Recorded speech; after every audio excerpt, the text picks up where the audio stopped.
Now, today, what do we have today?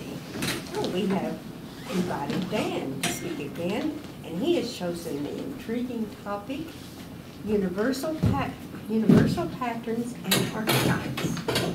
Take it away. Yeah, awesome. Thanks, guys. Guess we'll just wait for everybody to have a seat. There's a seat here. There's a seat over there. So I chose the topic archetypes and universal patterns. It's such an all-encompassing topic. It pretty much includes everything to do with form and to do with sacred spots, to do with math, to do with, Carl Jung talks about the archetypes of the collective unconscious, different parts of ourselves, different ways of thinking. So archetypes and patterns just include so much. So I thought about 13 different things to talk about. And I really only picked one thing. Because when I realized, I'm like, okay, I'm going to give this presentation, so I'm like looking at all the things that archetypes could be. And it's massive. All different forms in the human experience. Anything that we experience in the outside world and the universe takes shape and form in order for us to be able to relate to it. So a lot of this stuff that we see in the universe is like a projection of ourselves. It's like we're actually seeing ourselves, and all is one, and one is all, so really everything's coming from the source. So everything kind of starts with a circle. And so out of the 13, so I came up with all these different categories that archetypes would fit into, and I came up with about 13. And I realized, okay, well, I can really only talk about part of one of the topics, and I'm just going to cover, what I can with that. Now, does anybody know what archetypes is? Anybody have an idea? So the primal idea, Right. Coming from the highest source and Right. downward forming, Yeah. Like a pattern. like a pattern, Right, exactly. which consciousness picks up on and builds upon and accretes. Well, yeah, that's interesting, and so that's why I chose for one of the 13 topics I decided to cover is sacred geometry. And so I could have covered many other topics. Now I put together a slideshow, and I just want to sort of give you an idea of how I arrange different topics, because I want to go over all the different ideas that archetypes would fit under. So I'm going to open this presentation here. And any other ideas of what archetypes, what does it mean to other people? I'm curious, just for some feedback of what you think an archetype means. Is the archetype the original of something, the basic of something? Yeah, right, right. So, so in the beginning there was one, and you were talking about creation mythology pretty much last week, right? Yeah, yeah. So that was totally in line with the idea of how sacred geometry starts at its seed. You start with a circle, and then it breaks off. God wants to know itself. Yeah. So, or the individual breaks off from God to discover itself. Right. So it breaks from one, and it has a circle, a circumference, and then it breaks itself off to observe itself. It splits into two.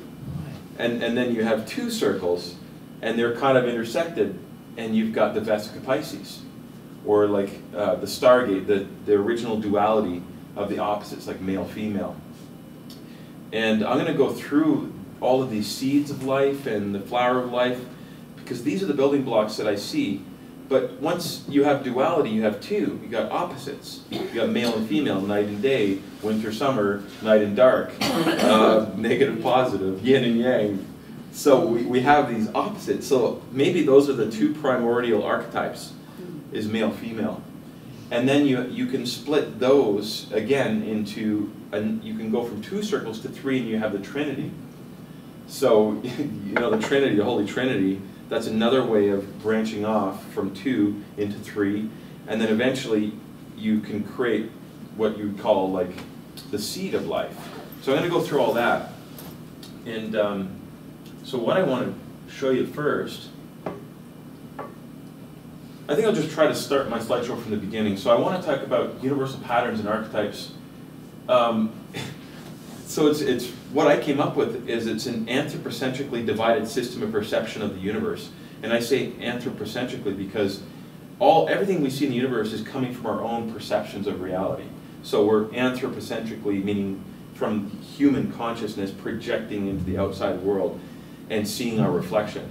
So we're perceiving the universe through our own lens, and it's hard to not be biased. I mean, if everything is one, then everything's one, and doesn't mean things are really not divided. They're only divided in illusion. So it's interesting to divide, and what that creates. It creates color, it creates sound, different forms. So our experiential reflections of the universe. So that's kind of what the theme I wanted to give when I talk about universal patterns and archetypes. So archetype has many different definitions. So this is the etymology. Is that how you say that word? Yeah. Okay, the etymology. I looked it up, on the dictionary.com and Wikipedia and stuff. And what I kind of summed up from those definitions is that archetype is often talked about the original pattern from which copies are made. So we were talking about that. Yeah. So it first entered in the English language apparently in the 1540s. And it's derived from the Latin noun archetypum, which means also the adjective form is archetypos, which means first modeled or beginning or origin or beginning from. So that pretty much includes every single thing in a human experience, and everything we see fits into these archetypes. And we know that about quantum physics, quantum mechanics, and the way that the physical universe is created is based on these primordial structures. And there's many windows to see what those primordial structures are: sound, light, different fields of information in science, or the Platonic solids. So there's many ways of looking at how the universe is created. So other meanings, a concept that has a holistic approach, something that has universal acceptance, like an idea, gives context within a cultural paradigm. So you can see how broad this word is. So how does one talk about archetypes? You're going to have to just sort of get a big scope and then narrow it down. So I want everybody to be able to see this. So archetypes also refer to universal themes or motifs. And some of the most famous ways in which the word archetype is used is through Jungian psychology. Also Plato, and you have the Jungian archetypes. And I'm not going to read all of this, but it says Jungian psychology. Jung was saying that archetypes are highly developed elements of the collective unconscious, and so he talked a lot about deeper archetypes of which are universal to the unconscious. So maybe we have personal archetypes that are personal, but there's also the deeper collective archetypes as well. And so when Jung was referring to archetypes, he was usually referring to the archetypes of the collective unconscious, like those types of themes and metaphors and motifs that we get when we dream. And there's all kinds of books about dreams, dream analogy, and the dream, it's phenomenal that a snake or water, there's all these different themes that are universal to every culture.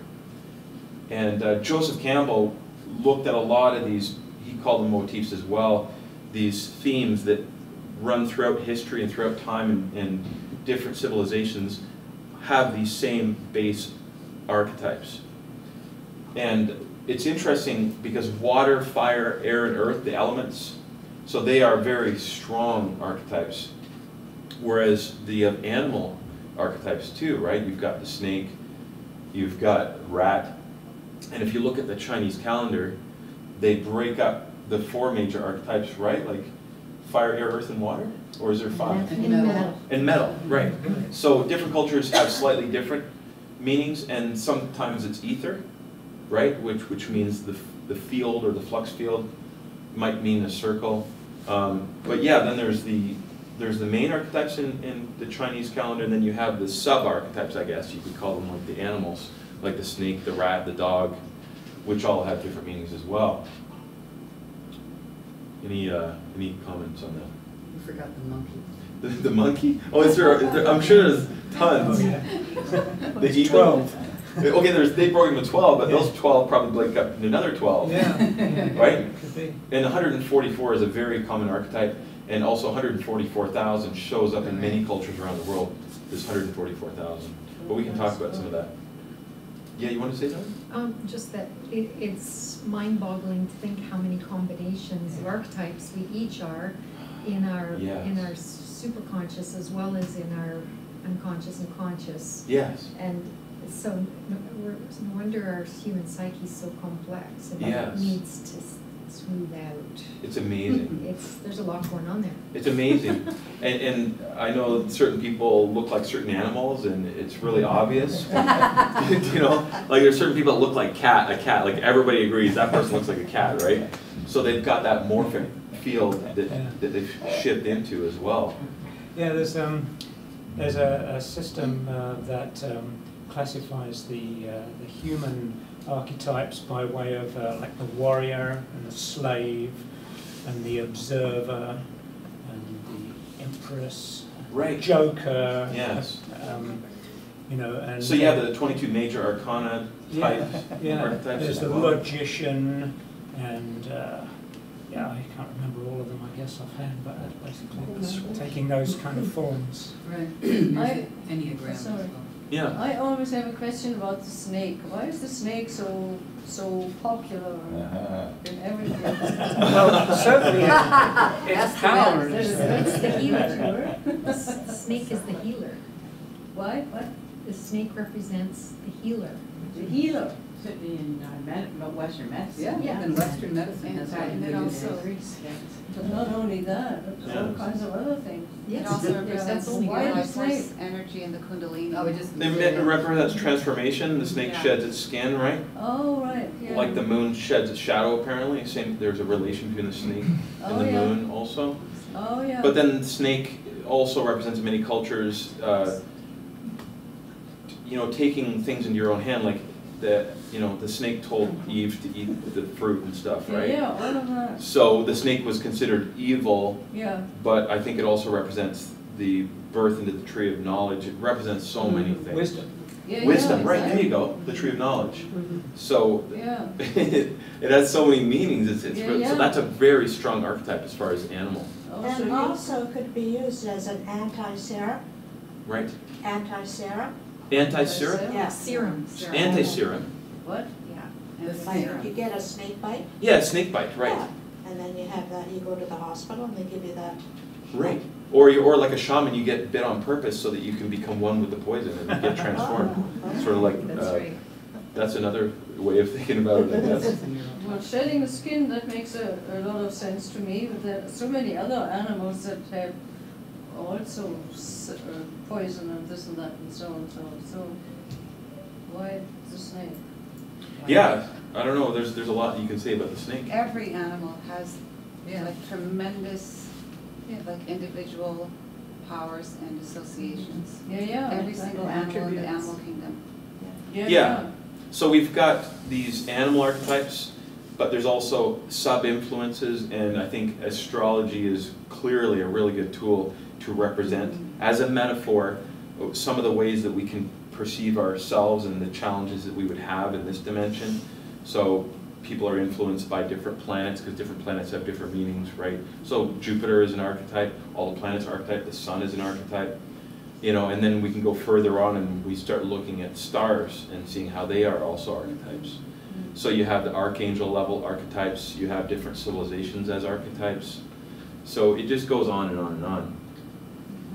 Is that reality or is this a human projection?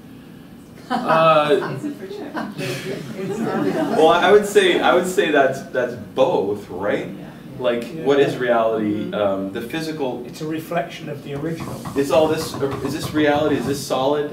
So this isn't solid either, right? So nothing's really. I'm talking about physical matter. So that's not even solid either. But on physical matter, we have archetypes. We have the periodic table of elements, and those are all archetypes. And even the gold is a strong archetype. Right now we talk about alchemy. So in alchemy is a whole other level of knowledge as well. So Jung talks about primordial images. So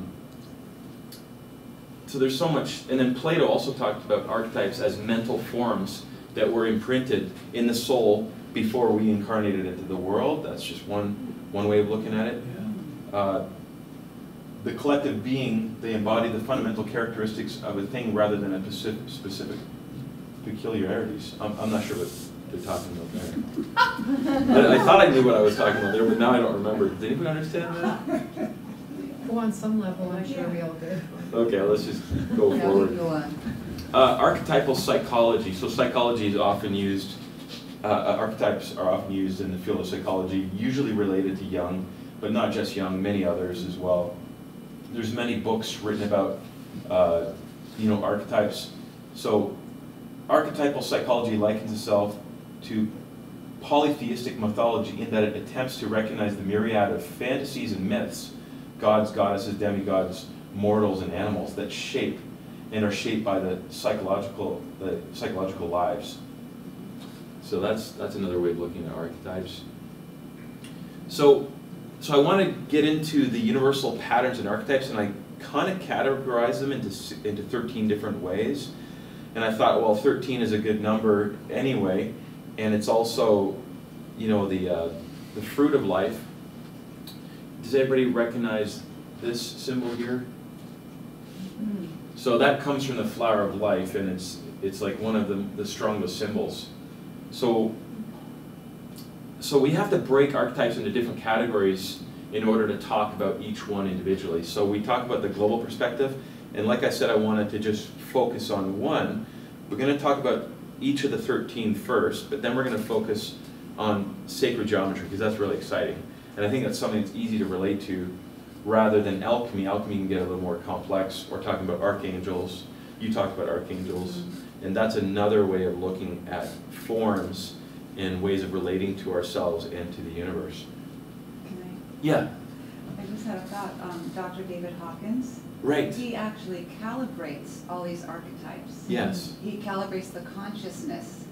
Yes. It's just mind-blowing how it just goes It's on incredible. and on. Yeah, It's so just so mind-blowing. David Hawkins, developed a science that's so amazing that categorizes the frequency level or the vibration. How close is that idea to the feeling of unconditional love and the benefit of all humankind? Yeah. So that's the rating scale. So, yeah. I just remember, I love his work. It's brilliant. You get a higher vibration just from reading his work. Right. I remember, Marley, was small when I was reading it, and it's one of the highest calibrations ever done is a loving mom at home baking with her children. Oh, wow. That's one of the highest. A loving mom at home baking with her children. Yeah, with the child That's helping. really cool. Mama. That's really cool. And it's such high vibration, simple things Right. with the highest vibration ever. Yes. And these ideas, feelings, emotions, are archetypes. So there's major emotions that we have. And if you know what a Venn diagram is, it's a good way of showing different archetypes. A Venn diagram is sort of like bubbles that go into each other.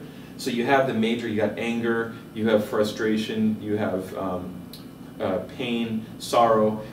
But then there's the sub-emotions that fit into the two categories, which are like the minor chakras and the major chakras. It's very interesting to think of it that way. And so this David Hawkins, this is one of the amazing things, is that there's a whole science behind how he calibrates things, and we know somebody who's really good at that. Clayton's really good at that. So with David Hawkins, you have to ask specific questions, not just like, does that archangel, is it got a high vibration or low vibration? So you have to form the question properly. Like, will that archangel, for example, that idea, will that help me in this direction versus will it help me in this direction? So you have to be specific when you're asking questions as well when you're using that type of technology. Yeah, you're going to say something? No, my hand was just doing its thing. And so, alphabets are archetypes. There's holographic alphabets, like Sanskrit or Hebrew. So there's really old languages that were very advanced, and they clearly came from a higher evolved civilization. Because, for example, the Hebrew alphabet, and it's hard to know what the origins of that were. Apparently, we don't know. but I'm sure somebody does know. But the Hebrew alphabet, for example, goes into the Taurus. So as far as archetypes, I will definitely say that the toroid, or the Taurus, is probably one of the most fundamental, because almost everything I'm going to talk about will fit into the Taurus.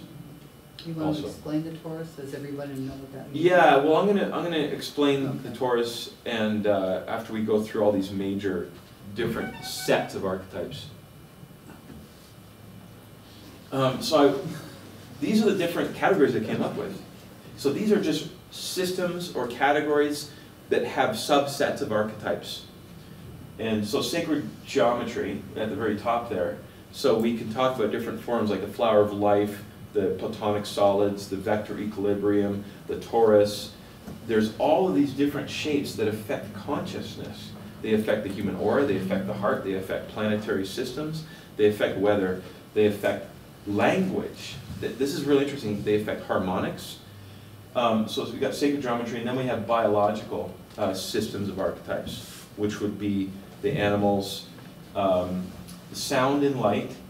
So they all have like harmonics, resonance, the electromagnetic spectrum, gamma rays, delta rays. They all have different ways of explaining that there are different archetypes for that system. Astrophysical, so we're talking about nebulas, galaxies, those are archetypes. Universal forces and primary fields, like the phi ratio is a universal field. There's also matter, and I put it a category called matter and density. So that would be like gravity and time. These are things that you could categorize as time and gravity are archetypes. They're not essentially fundamentally real necessarily. They seem to be more human related to consciousness. And then there's dimensionality when we talk about first, second, third, fourth, fifth dimension, fifth density. So these are archetypes too. They're also alchemical words. And alchemy is its own little bubble I created because within alchemy we have so many different symbols. And then we have archangelic. Archangelic, we have angels, we have archangels, we have avatar level beings, galactic beings, galactic consciousness, the planetary nebulas, and there's all kinds of different ways of talking about that. Cyclical, like cycles, a year, a month, a day, an era. Then you have, as far as cyclical, you have grand conjunctions. You have, and so that goes under the category called cyclical. And then we have energy technology. So these are ways of tapping in, technology itself are ways of archetypes or systems of tapping into the field. We have cavitation, we have transduction from thermal, from many different energy fields. And then we have cultural and mythological. So you can imagine each of these has their own sub-archetypes. And the one in the middle, we talked about that already. So you can see this is, when I started thinking about how am I going to talk about this, I started realizing this is way too big. So I can only talk about one thing, right? Any comments about this? So then, it's even hard to comment, right? Because it's all going to be wrong. But or right, it's all right or all it wrong. It appears that different souls resonate with different archetypes. Yes. And I don't know why that is. Right. Because it's an idea about our past lives anyway. Right. And what we bring in. Right. So we don't have the answer of why different souls resonate with different archetypes. And I think it's just this ever-expanding expansion, and it's just to experience everything. Yes. And eventually we do experience everything. Yes. So it's the white light that goes into the prism, and the prism is branches out into all the colors, all the different experiences. So that's kind of like what we can be, is all different experiences. Even your political position could be related to your archetype as well. So there's people who are libertarian who fit in that category, neoconservative, conservative, right-wing, left-wing. So there's these political platforms that seem like they're opposite, but really they're different angles in the same thing, maybe. And what's really, is that okay? Yeah. And what's really interesting is that all, like politicians, all calibrate at the same exact 450. Right. And if you go over or under that, you really can't fit in to be a politician. Sure, right. Because the Buddha's 550. So it's just So if you were a world bridger leader, I guess you wouldn't be a politician because you would see all sides. Right. Those are the kind of people Yeah. we need as politicians. Right, they really serve a purpose. Totally. Wow. You have something to say about that? You were asking the question, why do certain people resonate with different archetypes and some people don't? And I would say because of their genetics, because of their heredity. These are inborn, I think that's what it said, Right. inborn, genetically determined characteristics. Yeah. And that's what determines my resonance with whatever. But genes, Right. they've proven that genes reform all the time now. Yes. We're not yes. the same genes we came It's from. not fixed, but certainly there's a blueprint or In a any moment it's resonance. fixed, in any moment it's fixed. In any That moment? might change over time, but Right. in any moment, Right. it determines what we resonate with. Interesting. Beliefs, Yeah. resonating with your beliefs, it might sort of tend to change your Yeah, DNA depending on your beliefs orientation. and your experiences in the world, your genome or your epigenetics shifts based on your perception of reality. So you shift into a different form. Yeah. So certainly we are morphic beings, but some of us may be more fixed at this moment. Right. You keep choosing. What I see as I sit here and look at the vastness. Yes.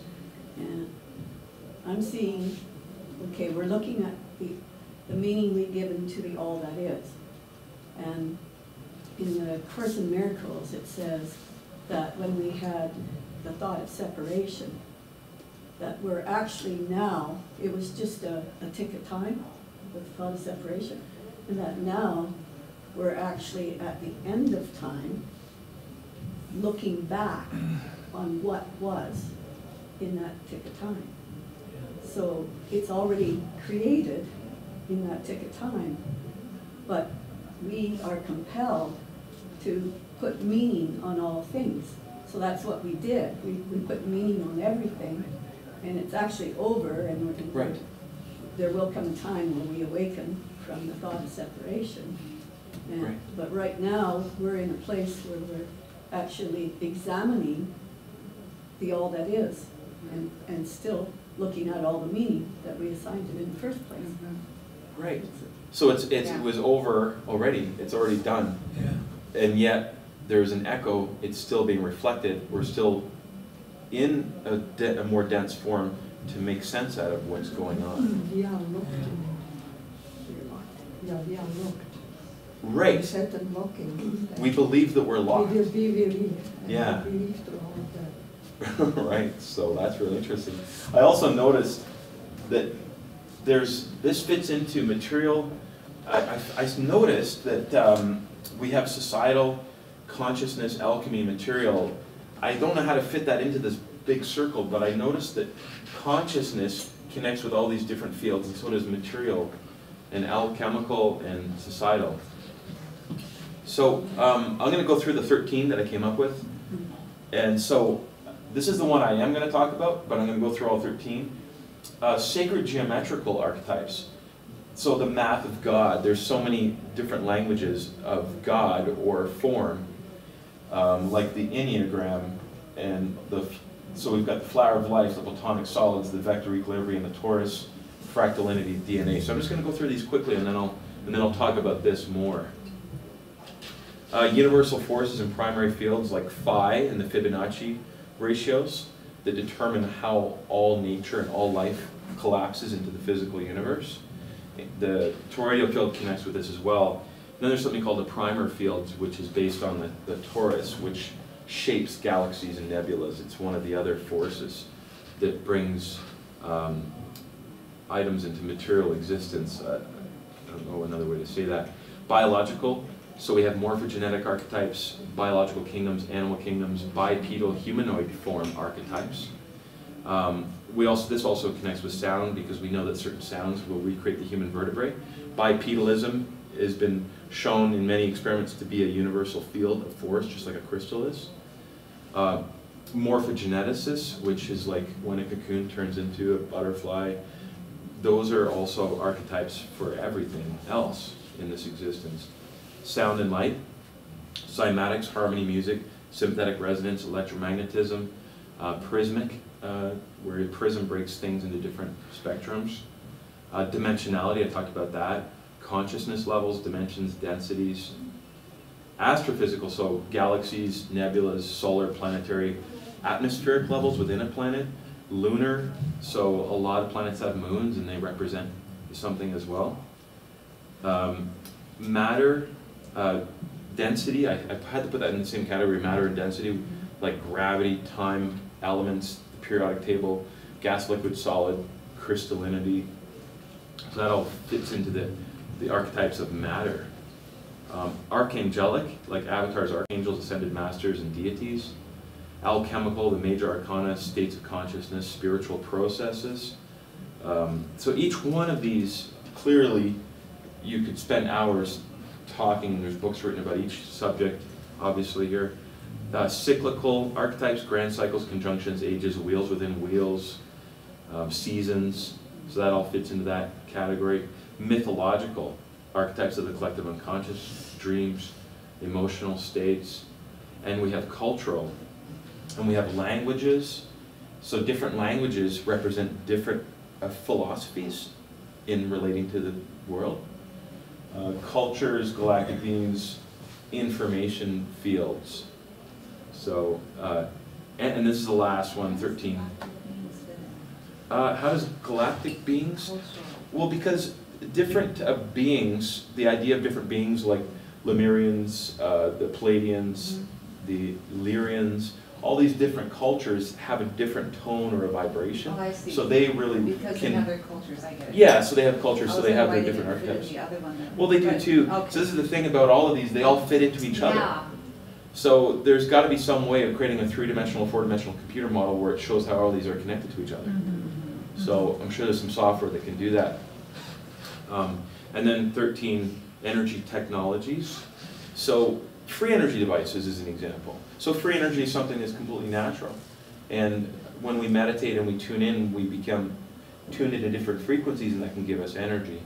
Just the way that certain technologies, if you wind copper wire, or if you structure plates, or you create lattices in a certain way, it does tap into these fields just like a transistor would tap into a higher field of energy, just like the sun channels energy from the galactic core. So these energy technologies seem to fit, like there's so many different types of free energy systems that work. Like a crystal, that's a free energy technology. Cavitation, there's people who built cavitation devices which are pumps that create a chain reaction that tap into the vacuum. There's many other things that tap into that 0-point field, and they can be put into different archetypes. So we have electrical, mechanical, electromagnetic, chemical, acoustic, thermal, etc., stuff like that. So you can see, so I just covered all of those bases. You understand why this was so big to cover. And all of this, the primary archetypes would come like from the source, the one, the all, the unifying field, the chi, the prana, the organ. I'm sure there's 100 different names for the universal life force source field. What's the organ? What is that? Oh, organ was a Wilhelm Reich. He was a guy that came up with technologies that would tap into these higher fields, and he realized that this field would heal people because it put them back into their original blueprint, cure cancer, that kind of thing. And he called that field the organ field. So he built organ devices that would heal cancer and affect weather and affect everything. Amazing. I'm sure, who's heard of Wilhelm Reich? Right? Yeah, almost everybody, okay. So he coined the term organ. So yeah, I'm going to go into the first one of the 13, and that's all I'm going to really talk about today because we have pretty much 15 minutes left. I find this one the most interesting. Sacred geometry, it's the most exciting. So we have to extend the 15 minutes.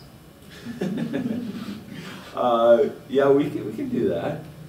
Okay, so I believe that sacred geometry was one of the best ways of expressing the creation story from the beginning of form, and how the idea that God stepped out outside itself to know itself, to discover itself, and it divided.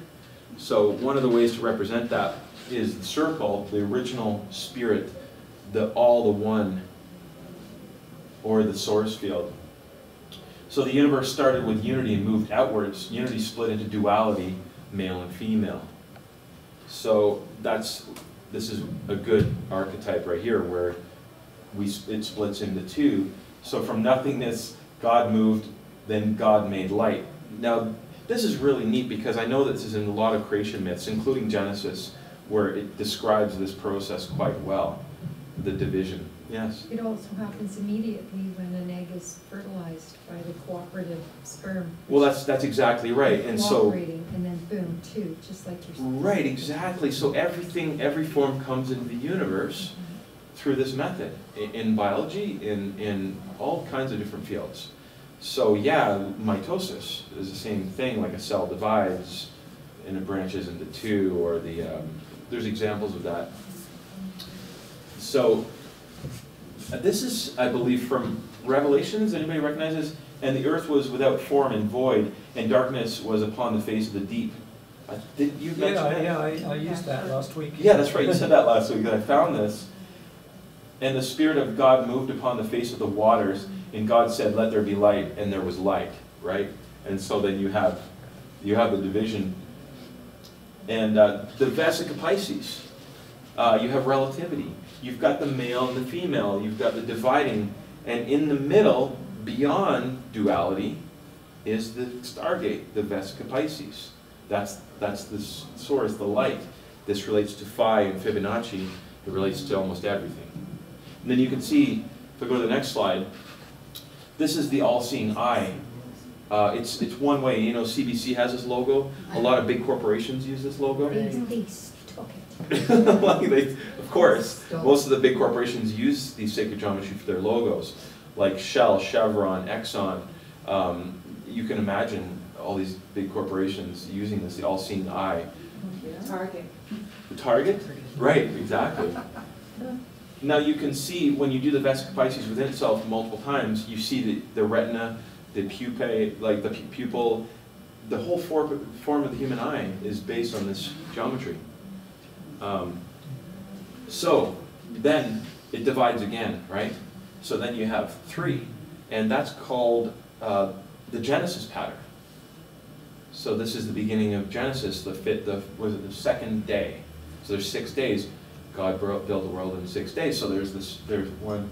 So that's 1, 2. So I guess that's the second day, or is it the third day? I don't know. But it's also called the seed of life. No, this is the seed of life here. So the seed of life is after the 6 days. This I guess is the Genesis pattern. But what is this called? Anybody know? Holy Trinity. The Holy Trinity. That's it. That's the Holy Trinity, and that's what that symbol is. It means the Holy Trinity. So it's not. I was wrong. This is the Genesis pattern, because this is the incomplete Genesis, and there's the Genesis pattern. So yeah, this is the second day, because you don't count the middle. So that's day 2. This is day 6. So, and then on the 7th day, I guess in the Bible, God took a rest after that, right? He took a snooze. So yeah, this is called the seed of life in the Genesis pattern. There it is there. You see that? It's pretty neat. And you can see it on the top right.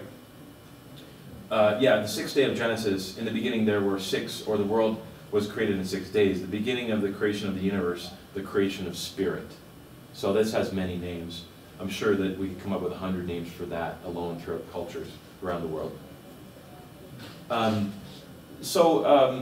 You can also see that there's the egg of life.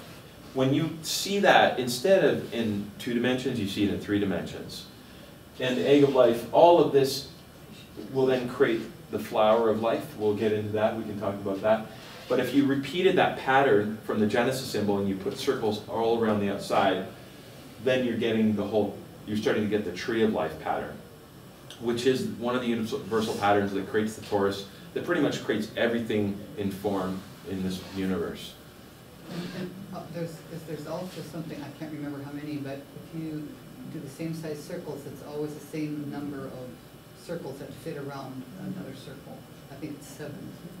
Well, the sacred pattern, I guess that would be, if you see 6 and then one on top and one on bottom. Yeah. It would be 9, wouldn't it? That would. So that would be 8 in the middle, would be 9. Three-dimensional.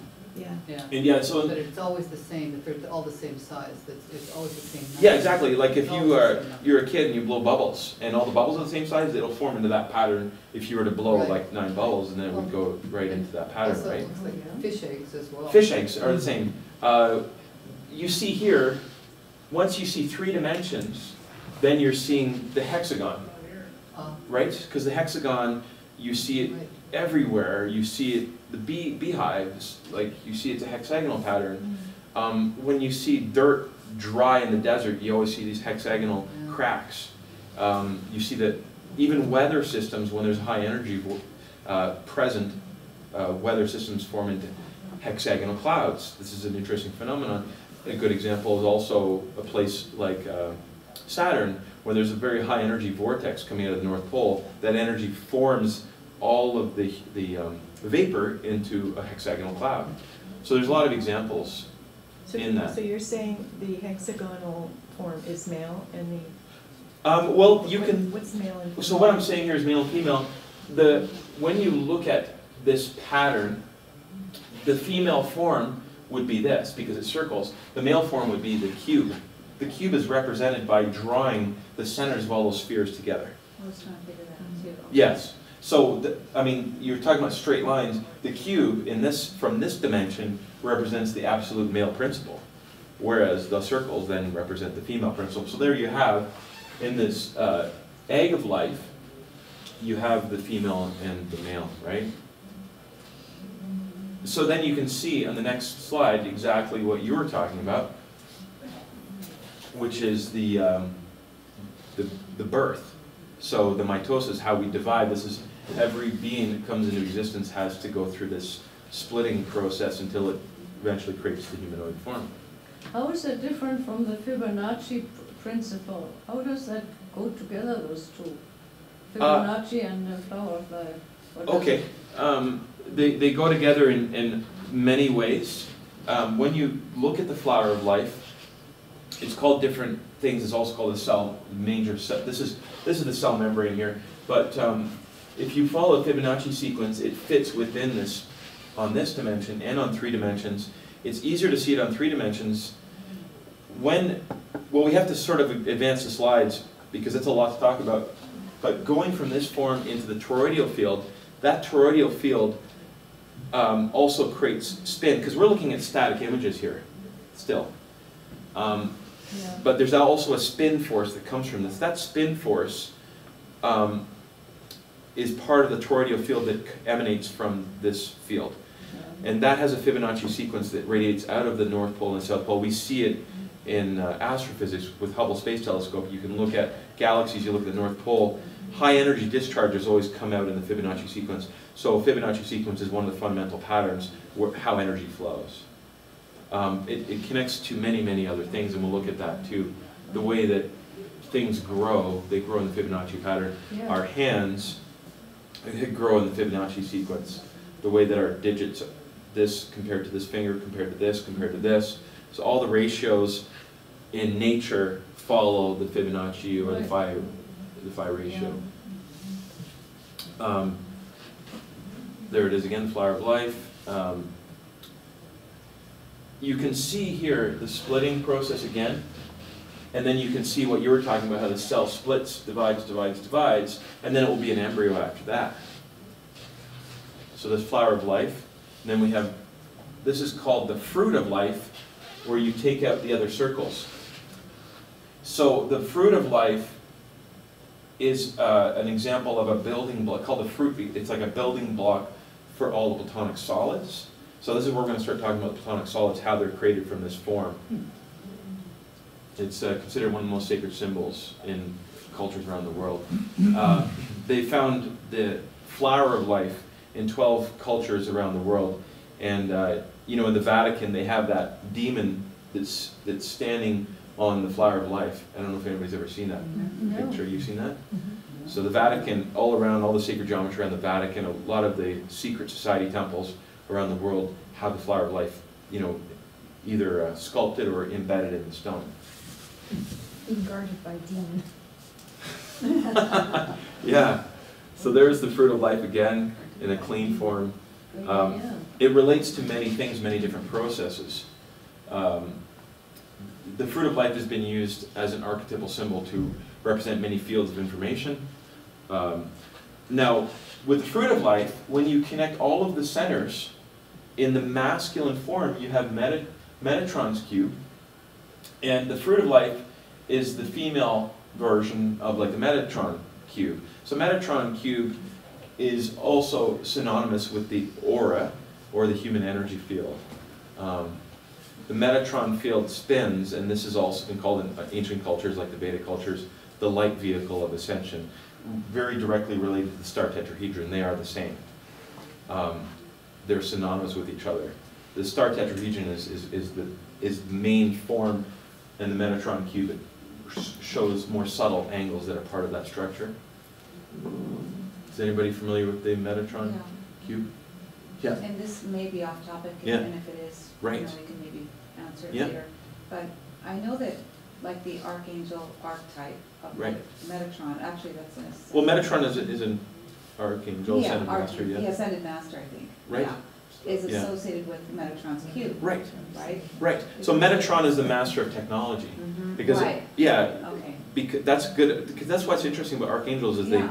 they represent different domains of information and knowledge. And so Metatron is one of the Archangel beings that influences a lot of things in the world, like technology. So Metatron's been told to be one of the Archangels of technology. So that's one that I'm very strongly associated with myself. I've had this thing go into my body, and it was one of the most amazing experiences in my life when this I didn't even know what it was. I didn't even know Metatron's cube, like about 15 years ago when I had this experience where this crystal being went into my body. It was absolutely amazing.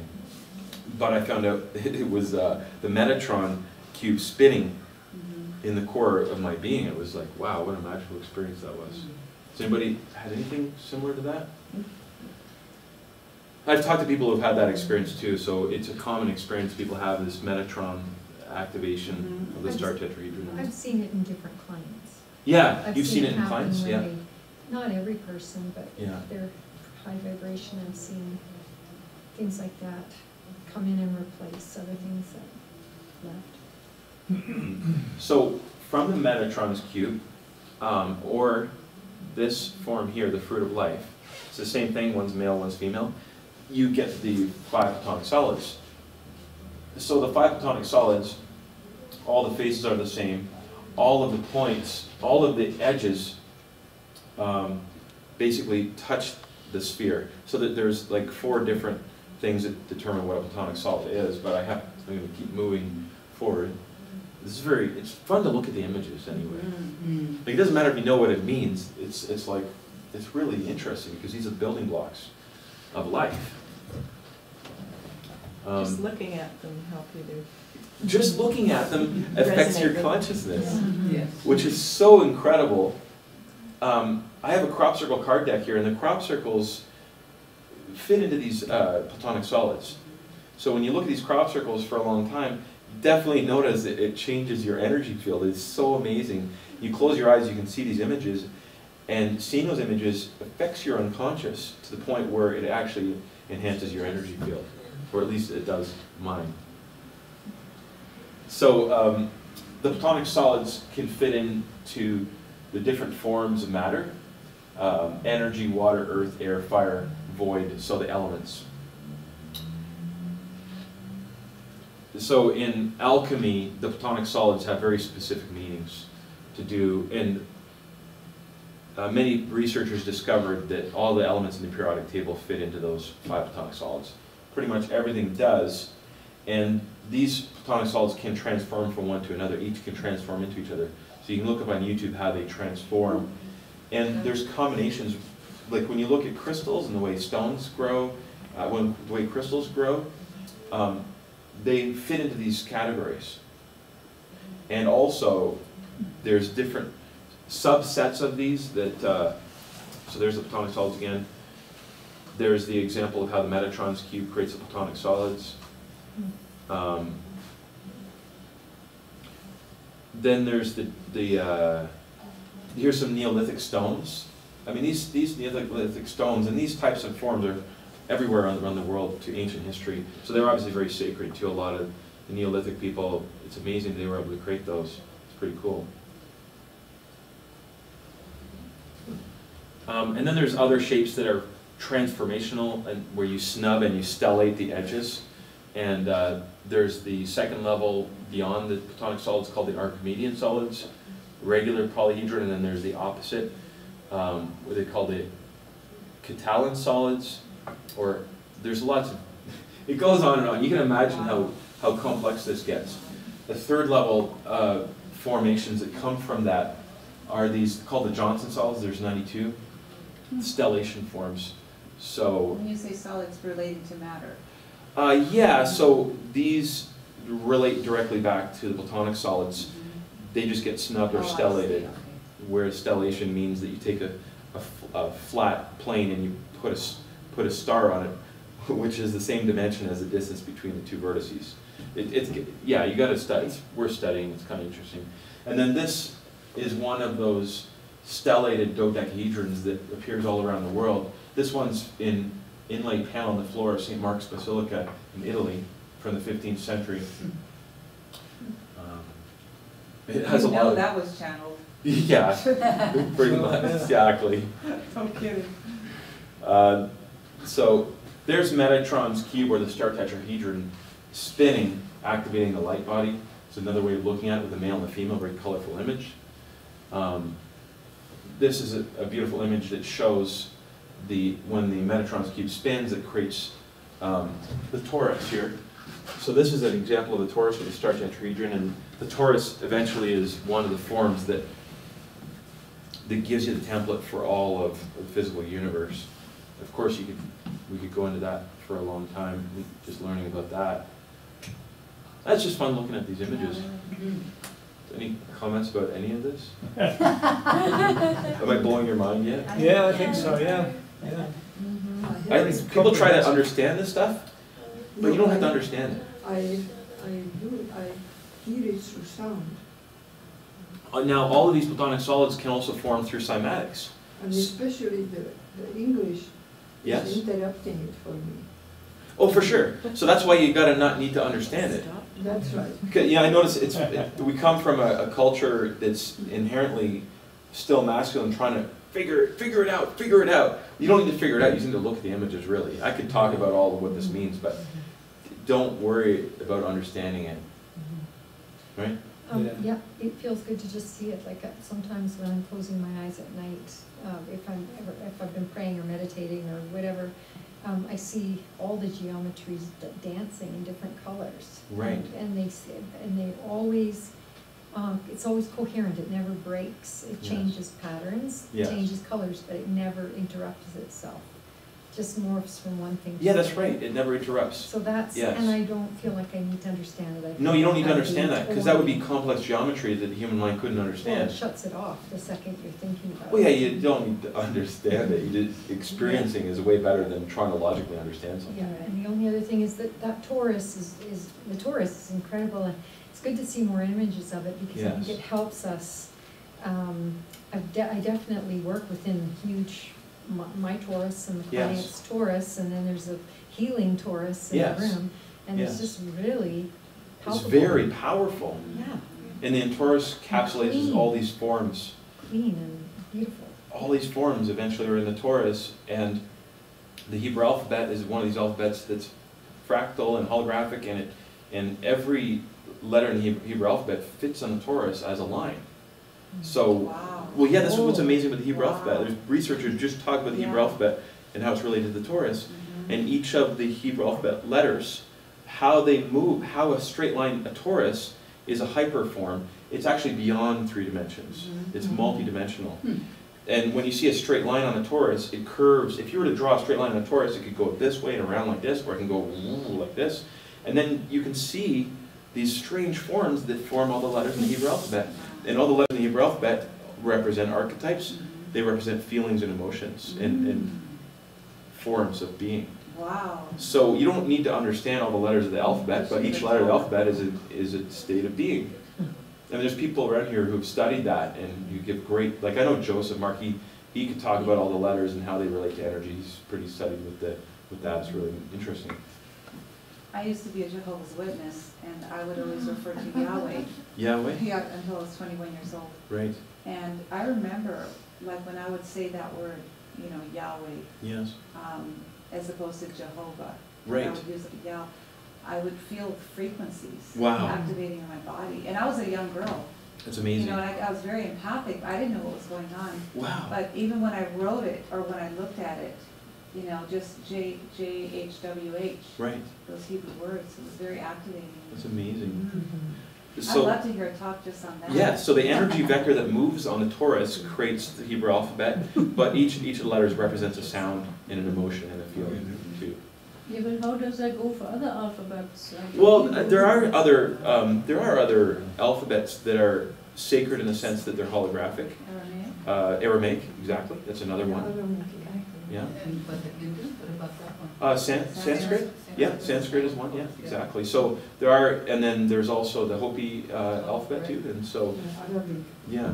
So there are alphabets, and there's other alphabets that they find, they dig up in archaeological sites that are really, really old, like way older than geologists ever want to admit, and they have never been able to transcribe them, but they're also described alien-like. And then you have the alphabets that come out of the Mayans, but it's before the Mayans, whatever the culture is that was there when the Mayans came, that culture. The Anasazi from down south Yeah. apparently The had the Olmecs, right. first language. Okay, that's interesting. Yeah, Sorry, the what was that you first said? alphabet. The Anasazi from the west? Yeah. Yeah. Okay. The Anasazi from the southwest. they're now. Well, maybe that's the same as the ancient Mayan, before the Mayan Right. culture. Inca. Oh, it's very old. older than mine. It's older than Right. Sanskrit or Hebrew. Yeah, well, there you go. And so maybe the Hopi are connecting with that alphabet as well.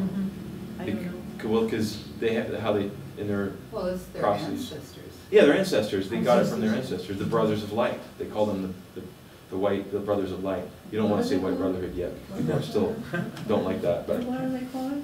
Anasazi. Anastasia. Ana, not with a T. Wow, you could make a 10-year course out of it. well, this. I'm barely getting through the first of the 13, and I know that you would love it if we went through just the sound. If we just talked about acoustics and resonance and sound and music and harmony, that is such a beautiful talk. Bring in tuning forks. When you have two tuning forks tuned slightly together, you get the sympathetic resonance, which creates spin, and you can feel the spin in your body. Binaural Yeah, beats. where you get it off beat and then it makes a different beat in the center of your head. Harmonizes your brain waves. Binaural beats. When something is it's something that's like 500 hertz and it's like 10 hertz off of that creates a binaural beat. Which one is it? Seven. So what is it? Hertz? Seven beats Yes. per second. Oh, that's interesting. But yeah, there's sympathetic resonance also when you have two notes that are close, and you get that whoa, whoa, whoa, whoa, whoa, whoa, that such an amazing sound. Right. So it affects your consciousness directly. Yeah, somebody was noticing that when they hit the ting shaws, they're Yeah. off beat like that. And I thought, Right. oh, that's too bad they couldn't get them the same. It's like. Oh my God, you don't want them the same. No, no. That's dead and static. Yeah. The differential Right. creates the spin, Right. and I know David Srita talks a lot about differentials. Yeah. The tones, I did them all The last tones. year, and Yeah. very often if I would hum or make a sound, I got the third, it sounded like it was coming out of me, but it sounded Overtones. alien. Right. Yes, the extraterrestrial, 'Cause right? I'd never heard those sounds before. The overtones. Yeah. Well, can you do this sound?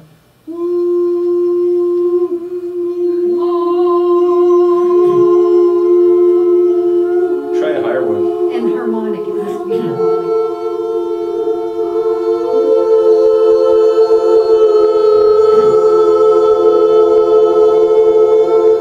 So if it's slightly off, you start hearing the sympathetic harmony. Amazing. It is sound of life. What were you going to say something about this? Don't go yet. No, you want to stick on You this? haven't Oh yeah, said I anything can't about avoid it. the tree of life. Yeah, Like, really. that's like, well, that's Yeah. so important. Actually, the tree of life, when they've been trying to figure out the puzzle of the tree of life for a long time. And when this, actually, I think it was Nassim who first did this, Nassim Haramein, when he took this tree of life and connected it at 8 vertices. And they connected to show the vector equilibrium in the middle, which also represents the 64 the 64, the hexagrams of the I Ching, or the 64 codons of the DNA. It's the same thing. Oh, oh, I And so didn't the- know that. Well, yeah, well, this is what's interesting with the Tree of Life. It represents Wow. all of the forms, all the genetic forms, all the different genomes. What do they call them? Wow, I didn't know that. I use the I Ching. Yeah, well, it's related to the I Ching, to the 64 hexagrams, Okay. which is the 64 codons? Yeah, yeah. Yeah, isn't that interesting? Wow. The Hebrew Kabbalah talks about that, and I can't remember. Do you Right. know it, Jerry? When that's no. The Hebrew Kabbalah, and then the Rosicrucian cross. I mean, all these secret societies use this symbol. Yeah. It represents the chakra system as well. Yeah. And there's an extended version of this that represents the 12 chakras as well. Really amazing stuff. There are a lot That's of right. The 12th. high spiritual people with groups all over this world Yes. using that symbol. All over the world, and this also represents the Atlantis crystal of Atlantis. I don't know if you know the whole mythology behind the Atlantis. There's so many stories. Everybody says Atlantis was this, Atlantis was that, Atlantis was Antarctica, oh, Atlantis was Cuba. But Atlantis was all over the world. But there was one island that Plato talked about, the Atlantis island, which had was a crystalline structure. This is according to a lot of the channel material and mythology. But different civilizations at Atlantis that represent different notes and colors filled in these locations on the island, except for this one, and that's the one that apparently the, what do they call them? The Zeta culture that destroyed Mars landed on that and screwed up the Atlantis project. There's all this amazing information just about this Tree of Life and how it represents the crystal of Atlantis. The Vaitaha, Do you know about this? the Vaitaha people in New Zealand, they are a very special tribe. Yes. And it's led by women, and they do meditations, and after they pass it, they told me that I am them, and I said, no, I am not them. Therefore I was not born in this body. But they felt the vibration of sound through me, through Syrian. Right, Syrian. Therefore they have been guided through Syrian. Yeah. And this particular tribe, I have book, very ancient book about it. It is the secret dimension, secret sound or something. So they actually resonate. That when you are there with them in the meditation, you hear the resonance. Right. And this is where I was having very difficult time with my inner music. Therefore I hear inner sound from childhood. And they have been hearing it. They came to me through their dreams. The dreams guided them to find me. Right. And they have been hearing me. Yes. On distance. Yes. And they totally tied me to the chair. It was crazy. Oh, they didn't want you They to... tied me to the chair that I can never leave. Oh, they were like... Physically tied me. Yeah, well, they didn't realize that they were that too, right? So they didn't need to tie you down. Also, I was, right. My God, I have to still complete my karma. Please, divine, guide me. Yeah. So anyway, so there was a very incredible experience for me in New Zealand. Wow. To have that feeling of that Syrian energy. Therefore, this is my home. Yeah. And I had it everywhere through them. Sirius is a very strong starseed on this planet as far as beings who... I know that they, yeah. Exactly. That just resonated. Yeah, exactly. Exactly. So it is so strong that The dolphin I was beings. having a very hard time to leave. Right. Half of the airport had been the people. Yeah, well, they did. Didn't want me to leave. Well, that's because they forgot that they were that too, right? And I was all the time Right. And, resonating to them. And well, that's really interesting. They do something very beautiful that I love. Wow. When they speak, they first sing. Wow. And they always invited me to sing with them. Right. Whoever it was, someone. So when you sing at a certain tone, you resonated that serious frequency to those beings. I was going to say she activated it. She activated, that's right. Yeah, that's right. And what was starting to happen, that you speak in very different way. Yeah. I feel if Harper or whoever is on top, or those people will start to sing first. Yeah, well, that'd be really nice if Harper started singing, If we yeah. all just sang to They one will be, they another. open up, they open up. That's right. And so this is what I really love there. When they never spoke without singing. It's like the native people. Yeah, The they native are. people Well, that's pretty always cool. start with singing, don't they? Anybody else want to say anything about the Tree of Life? Yeah, me. Okay. How does that coincide with the chakras? Can you had it, does that relate to what she just asked? No. Okay. How does it coincide with the chakras? That's a good When question. there's 12, it relates to, Because it because we represents have a human. 12, we have Yeah. 7 centers in the body and 7 out of the body. Yeah, but they're not Above us. necessarily above, they can be around. Well, that's the us. thing is, you can see 1, 2, 3, 4, 5, 6, 7, but these ones are divided. But really, there's 7 layers. 1, 2, 3, 4, 5, 6. So it is showing the 7 chakras there. But obviously, well, this is the heart chakra. And you can see here, whatever these chakras are, if you were to see that from the side, they would be 7. And you know how like some chakras, the chakras all emanate out this way and back that way. And then there's all the minor meridians as well as the major meridians. Some of the, in the Kabbalah, they represent the shoulders, the chakra points in the shoulders. Well, yeah, and see, the here's an hips. example of how it could be represented right there. The shoulders, yeah, like the elbows and the shoulders, Yeah. and the temple are the other chakras, where you see the sacrum, then you see the heart chakra, and then you see the kundalini chakra there. Dan, I just wanted to say that the Palladians say that the tree of life, the tree represents the body, the physical body, and the life is our blood. Okay. So, put that in your pipe and Well, smoke that's it. interesting. The tree is your body, and the life is the blood? Yeah. Okay, because then... Light or life? The life. Yeah, life, Tree because is the blood... body. Oh, I see. The blood is our like the blood. ether. So it'd be It- our DNA or... That's right, it blood, flows. the The life composition force is of in the our- blood. That's right, and it's no doubt why the blood cells are like toroidal shaped, and also the heart is toroidal shaped, the field. So, and then blood has lots of iron, so it's magnetic, and so that makes sense. Yeah.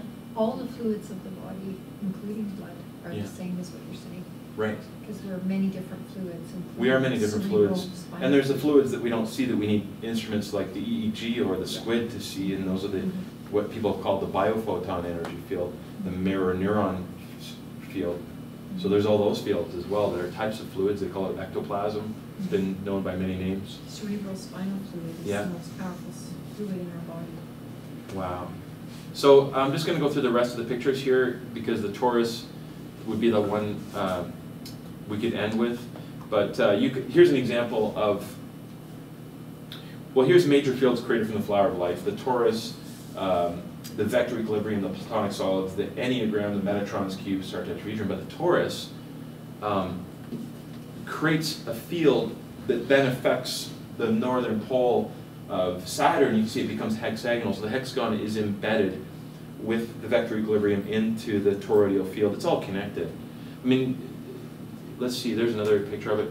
There's the field that I'm talking about. So now we can see it all in one. If you see that spiral, there's the Fibonacci spiral that comes out of galaxies, out of everything. It's an exchange mechanism that spins, energy exchanges and goes back into itself. So it comes up and then it goes down. So the same as our aura, right? And the center is our heart. In the center is our heart, exactly. It's Very apple-like. It's like an apple. Well, that's been called the apple. Yes. Aren't toroids also an expression of Taurus? Well, this is a Taurus, yes. No, but I mean, are toroids, like the... Doesn't have the bite. Yes. Also an expression of... Yes, it is an expression of the Taurus, absolutely. Absolutely. Yeah. So there's a little toroid on my necklace that Yeah. David made, that you got one too. David Crystal made that? Cool. Quite a while ago, somebody brought in a toroidal type of fabric.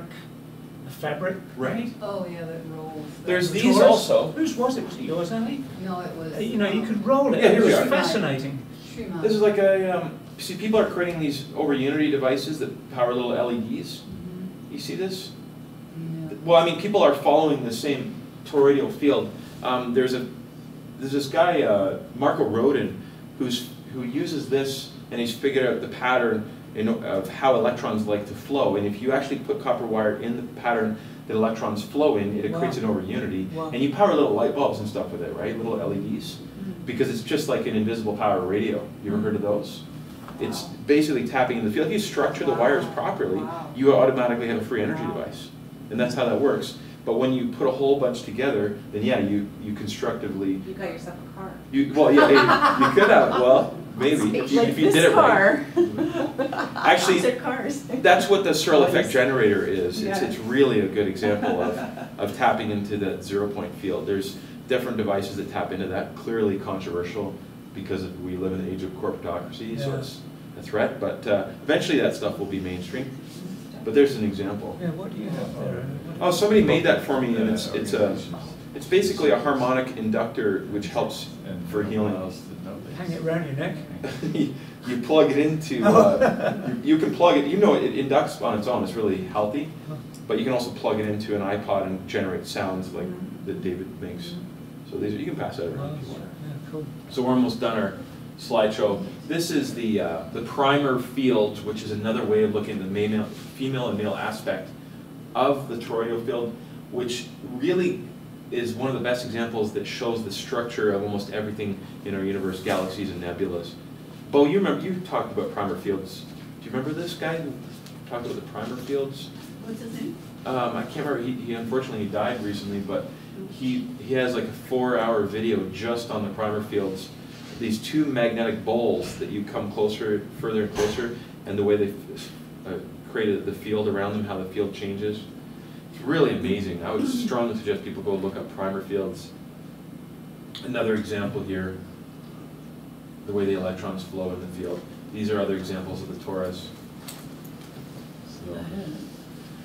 The first one looks like that thing that I was just trying to describe. Well, yeah, that's in one day. And that's what that is, right? They brought it in. Who owns a thing? Oh yeah, somebody brought something like that Torus thing. Yeah. The one that rolls. Yeah, one that rolls. Yeah. Srimai. Huh? Srimai is the one that brought it in. Oh, she doesn't come anymore. No, I haven't seen it for a Oh, while. it's so fascinating just to play Yeah, I with know. that. I took it home with me and played with Did it you? for I did. Okay, guys. Well, Dad? yeah. Where did you get this? Going? Oh, I'll tell you in a bit. A friend of mine made that for me, Down for a couple but of she weeks. can make you one too if you want. Really exciting. You do. So we have so much we could talk about with sacred geometry, and all the archetypes. If you look at these images, I've got this crop circle card deck you can look at, but if we tune into these images, we can really help ourselves. And I'm not sure what else to say about this, but I can just end the talk now. Can we get it at a time to talk about more, please? How do we conclude? Maybe we can hang around and pick Dan's brain. The board has to get together today. We have a meeting to discuss Okay. our future, Right. I mean, what's Oh, going that, on. yeah. And we really have to have a meeting, but this has been pretty fascinating. Awesome. Yeah. So we got through part 1 of 2 of sacred geometry, 13 parts, 2 parts for each, so that's like just 26 more episodes to go. I like the harmony, the one about the resonance. Harmonic but resonance, yeah, yes. Let's do that. Thanks so much, guys. Yeah, thank you, Dan. Thank you. Thank you.